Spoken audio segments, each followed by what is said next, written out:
देखिए डेफिनेटली होता है। पास्ट में भी अगर आप देखें स्ट्रॉन्ग कप्तान आए हैं जिन्होंने अपने स्ट्रॉन्ग डिसीजन लिए हैं, ब्रेव डिसीजन लिए हैं, जिसकी वजह से पाकिस्तान क्रिकेट जो है कहाँ से कहाँ पहुंची हुई थी और नंबर 1 टीम भी रही। तो अगर आप डमी कप्तान बनाएंगे, हर सीरीज में, हर दूसरी सीरीज में नया कप्तान होगा, तो टीम ने क्या एस्टेब्लिश करना है या उस कप्तान ने क्या करना है? उसको ये पता है कि यार मैं अभी शॉर्ट टर्म के लिए आया हूँ, आगे मैं होऊंगा नहीं होऊंगा, बस कप्तानी का लेवल मुझ पे लग गया। हमारे यहाँ पता है जो स्टैंडर्ड जो सेट हो गए ना, वो ये है कि मैं एक दफा कप्तान बन जाऊं, मैं एक दफा टेस्ट टीम का कप्तान बन जाऊं, या मैं बस रैंकिंग में एक दफा आगे ऊपर आ जाऊंगा, सारी जिंदगी मुझे कोई बाहर नहीं करता। तो इस फ्रेम ऑफ माइंड से निकलना पड़ेगा। जब आप पाकिस्तान को के लिए सर्विसेज दे रहे हो, पाकिस्तान प्राइड है, ठीक है ना, आप पाकिस्तान से हो, पाकिस्तान आपसे नहीं है, ठीक है ना। तो ये सारी चीजों को बहुत सेंसिबली और बहुत ही अच्छे तरीके से टैकल करना पड़ेगा कि आप अपना फ्रेम ऑफ माइंड जो है वो अच्छा सेट करो और एक स्ट्रॉन्ग डिसीजन लो। रिजवान, मैं खुल के बात इसलिए भी करना भी चाह रहा हूँ, नहीं भी कर सकता, कि ये कि अब रिजवान को हटाने की क्या वजूहत हैं। हाँ। हाफिज साहब भी बहुत अच्छी तरह जानते हैं, आप भी जानती हैं। नहीं, क्या वजूहत है आसिफ साहब, खुल के बात करें, मैं बिल्कुल हम सुनना चाहते हैं। मैं आपको सही बताऊं, देखें बहुत सारी चीजें होती हैं जो चलो मेजर इशू हैं, वो तो हैं, लेकिन जो क्रिकेटिंग इश्यूज हैं उस पर अगर मैं बात करूंगा तो वो मेरे लिए ज्यादा बेहतर है कि रिजवान, क्योंकि टोटली टीम जिस तरह से वो चाह रहे थे उनको टीम वो नहीं दी जा रही, जिसकी वजह से वो जो है उनको जो है वो स्टेप डाउन करना पड़ा। परफॉर्मेंसेस सही थी आसिफ साहब, जस्टिफाइड परफॉर्मेंसेस थी रिजवान की एज कैप्टन, एज इंडिविजुअल तो ठीक है, बट एज कैप्टन क्या उनकी जस्टिफाइड थी परफॉर्मेंसेस? मेरे हिसाब से जो इस वक्त जो क्रिकेट चल रही है उस हिसाब से रिजवान से बेहतर चॉइस कोई भी नहीं है ओडीआईज में, और वनडे में से भी जैसे वो हुआ। लेकिन आप किसी को एक सिक्योर तो करो। रिजवान ने क्या टूर्नामेंट नहीं जिताए आपको अपनी कैप्टनसी में? बड़े बड़े इवेंट में आप फाइनल में भी पहुंचे हो, टूर्नामेंट भी जीते हो, लेकिन कम से कम आप सिक्योरिटी तो दो। इनसिक्योर रहेंगे तो प्लेयर ने क्या करना है? वो कहेगा सिर्फ मैं यार अपनी परफॉर्मेंस करूं, टीम जाए, जो भी होता हार जीत तो कोई मसला नहीं, मेरे अपने रन हो गए तो मैं तो खेलता रहूंगा। तो इस फ्रेम ऑफ माइंड से निकलना पड़ेगा। आप पाकिस्तान के लिए सोचो। बड़े बड़े हमारे जितने भी थिंक टैंक हैं उनको ये फैसले करने पड़ेंगे कि अब आप देखें इंडिया की वुमेन्स टीम जो है वो वर्ल्ड कप जीत गई। किस तरीके से जीती, किस बिहाफ पे जीती? कि उन्होंने एक अपना होमवर्क एक तो अच्छा किया और एक स्टैंडर्ड मेंटेन किया, सिलेक्शन मेरिट पे की। तो वो आप देख लें, उनका तो फाइनली वो सेमीफाइनल था जो ऑस्ट्रेलिया को हरा के वो आए, तो वहीं पे वर्ल्ड कप जीत गए थे। तो कहने की बात ये है कि पाकिस्तान में ये नहीं है कि चीजें नहीं है, सिस्टम नहीं है, सिस्टम है, लेकिन इम्प्लीमेंटेशन की कमी है।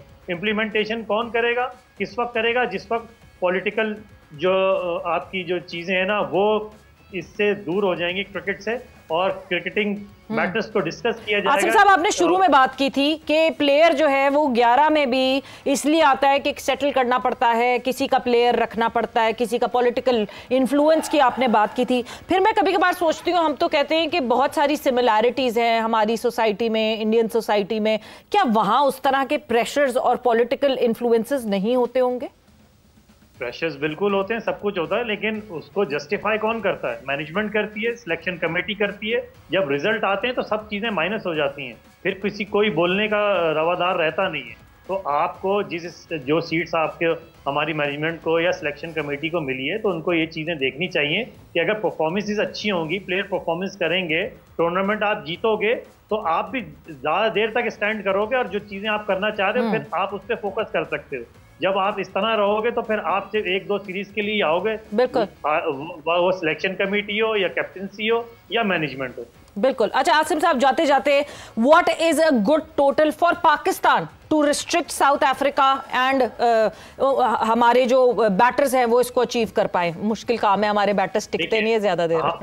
हमारे लिए सबसे बड़ी चीज ये है कि एक तो हमारी सूटेबल कंडीशंस हैं अपनी, ठीक है, लेकिन इसके लिए भी आपको पार्टनरशिप्स करनी पड़ेंगी। 250, 260 तो फिर आप लड़के और पार्टनरशिप छोटी छोटी करके बना सकते हैं, लेकिन 280 प्लस या 75 होंगे तो ये एक अच्छा टोटल होगा, और इसके लिए आपको बहुत एक्स्ट्राऑर्डिनरी एफर्ट करनी पड़ेगी। बिल्कुल, एक्स्ट्राऑर्डिनरी एफर्ट की जरूरत है। हाफिज, जाते जाते, due would be in action tonight, लगता कुछ हालात ऐसे हैं, क्या आपको लगता है? कोई भी एक्शन में रहे, पाकिस्तान के क्रिकेटर्स को एक उनको ज्यादा एक्शन में रहना चाहिए। और जैसे अभी आसिम साहब ने कहा ना कि थिंक टैंक की ज़रूरत है। टैंक ज़रूर है, थिंक कोई नहीं है। हाँ। और जहाँ तक ताल्लुक पॉलिटिकल इन्वॉल्वमेंट का या प्रेशर का है, ये माजी में भी होता था। और बिल्कुल उन्होंने ठीक कहा है कि ये मैनेजमेंट का काम है। क्या माजी में नहीं आते होंगे?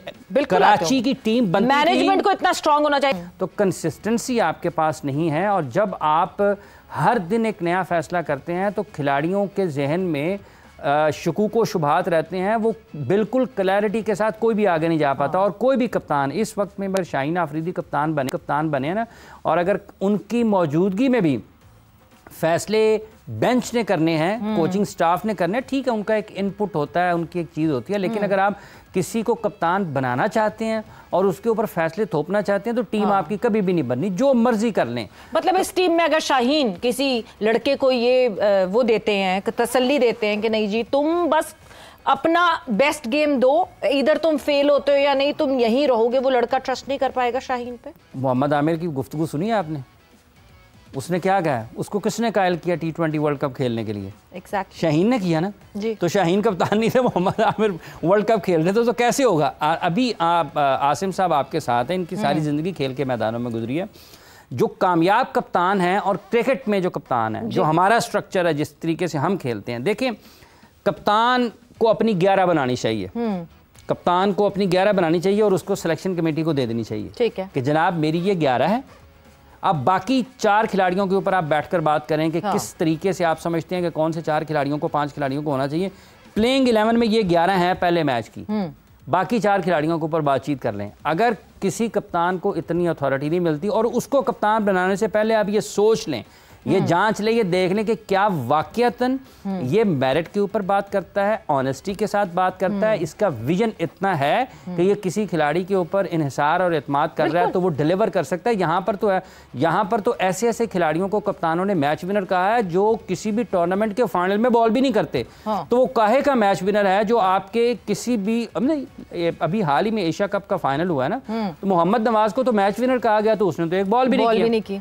हाँ, तो फिर वही वाली बात आ गई ना कि आपको एटलीस्ट कैप्टन की एबिलिटी तो पता चले कि ये कैप्टन क्यों बना है, instead of spoon feeding that captain. आपको लगता है आसिम ये एक सही तौर तरीका है कि हाँ जी कैप्टन प्लेइंग 11 बना दे और ये रिवर्स सिनेरियो चल सके और सिलेक्शन कमेटी को बताया जाए कि ये तो this is my definite my first priority 11 और इसके अलावा जो आपने 4 लोग और एडअप करने हैं वो देख लें कि हम उन कॉम्बिनेशंस में खिला सकें। Is this the right way to गो?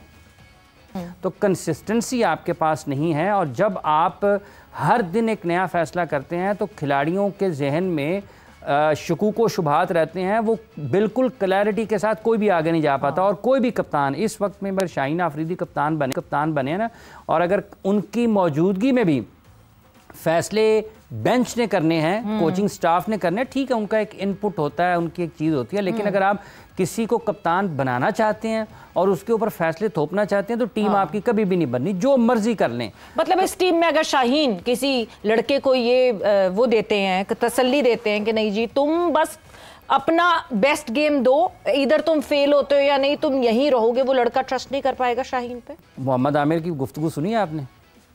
उसने क्या कहा? उसको किसने कायल किया T20 वर्ल्ड कप खेलने के लिए? Exactly. शाहीन ने किया ना जी। तो शाहीन कप्तान नहीं थे, मोहम्मद आमिर वर्ल्ड कप खेल रहे थे, तो कैसे होगा? अभी आसिम साहब आपके साथ हैं, इनकी सारी ज़िंदगी खेल के मैदानों में गुजरी है। जो कामयाब कप्तान हैं और क्रिकेट में जो कप्तान है, जो हमारा स्ट्रक्चर है, जिस तरीके से हम खेलते हैं, देखिए कप्तान को अपनी 11 बनानी चाहिए। कप्तान को अपनी 11 बनानी चाहिए और उसको सिलेक्शन कमेटी को दे देनी चाहिए, ठीक है, कि जनाब मेरी ये 11 है। अब बाकी 4 खिलाड़ियों के ऊपर आप बैठकर बात करें कि किस तरीके से आप समझते हैं कि कौन से 4 खिलाड़ियों को, 5 खिलाड़ियों को होना चाहिए।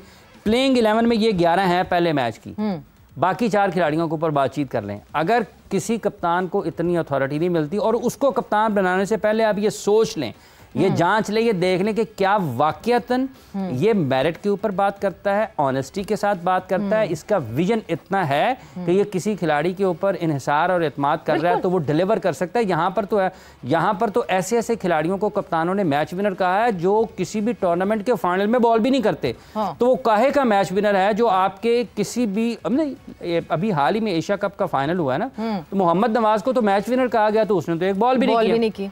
हाँ, तो फिर वही वाली बात आ गई ना कि आपको एटलीस्ट कैप्टन की एबिलिटी तो पता चले कि ये कैप्टन क्यों बना है, instead of spoon feeding that captain. आपको लगता है आसिम ये एक सही तौर तरीका है कि हाँ जी कैप्टन प्लेइंग 11 बना दे और ये रिवर्स सिनेरियो चल सके और सिलेक्शन कमेटी को बताया जाए कि ये तो this is my definite my first priority 11 और इसके अलावा जो आपने 4 लोग और एडअप करने हैं वो देख लें कि हम उन कॉम्बिनेशंस में खिला सकें। Is this the right way to go?